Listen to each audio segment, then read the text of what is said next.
Morning, good evening po sa lahat. Ito po yung finished product na trabaho ko kaninang umaga. Ito po yung finished product na kapit na Silver Street. Ito yung, yun o. Tinitira ko na. Inibilisan ko. Binanahantam ko talaga yan para madali. Sabi ni ng client na nagmamadali daw siya. Yun, tinira na kung tinira. Yun.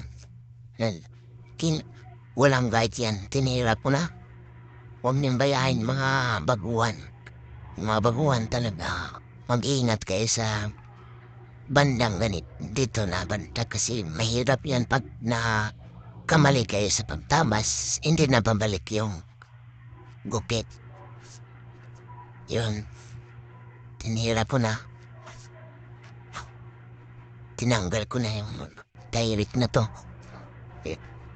Mabilis eh. Sabi niya eh, nagmamadali daw siya pero hindi ko naman masyadong minadali yung trabaho ko para na sulit na yung trabaho ko.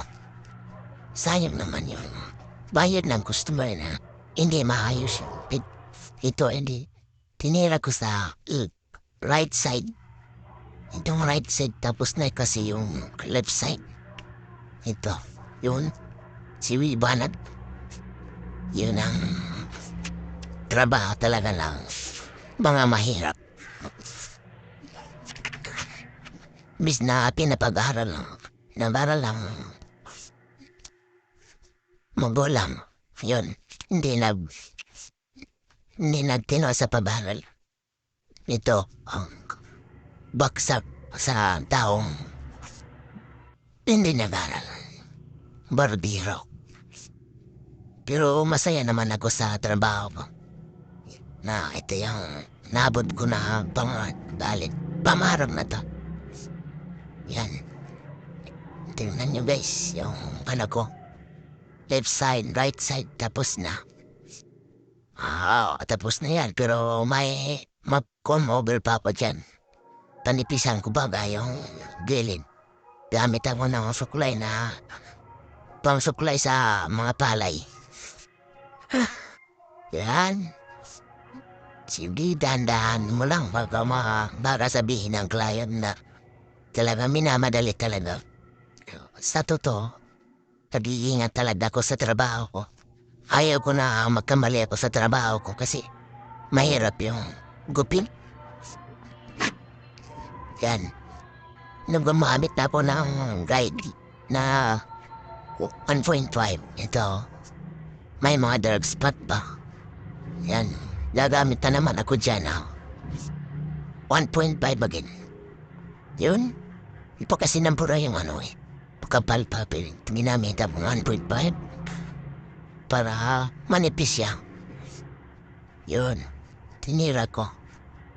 Pero ang kasunod niya man, guys. Ano? Uno ang guide ang kasunod niyan. Yan, tinitira ko muna ng 1.5 para unti-unti siyang manipis. Ayan. Kaso itong client ko malikot. Kanina eh, sinabihan ko na nga siya yan na, Bossing, pasensya ka na kung pagsabihan kita ng banan. Na huwag lang malikot kasi mahirap ang trabaho na permiro. Yan. Okay naman siya sa akin. Sige, boss, sorry. Hihingi naman siya ng tawad sa akin. Okay lang yan. At least ganyan talaga ang mga customer. Hindi pa pareho. Yan o. Mga lods, ano ko na yan. Tapos yan, 0.5 ang ginagamit ko. Upin ko yung, kahit yan o. Tingnan nyo guys. Yun. Unti-unti na siya nabura. Yung mga dark spot niya.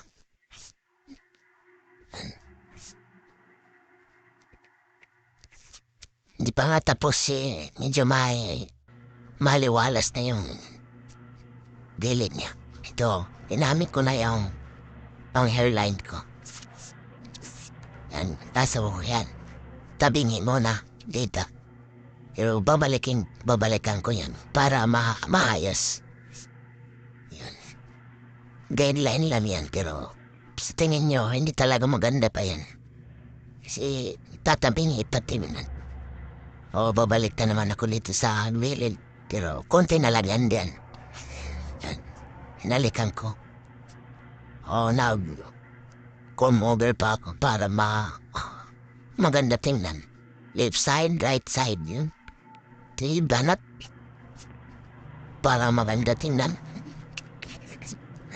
Yun. So, puno na ganyan na ginagamit ko mga lads. Uno.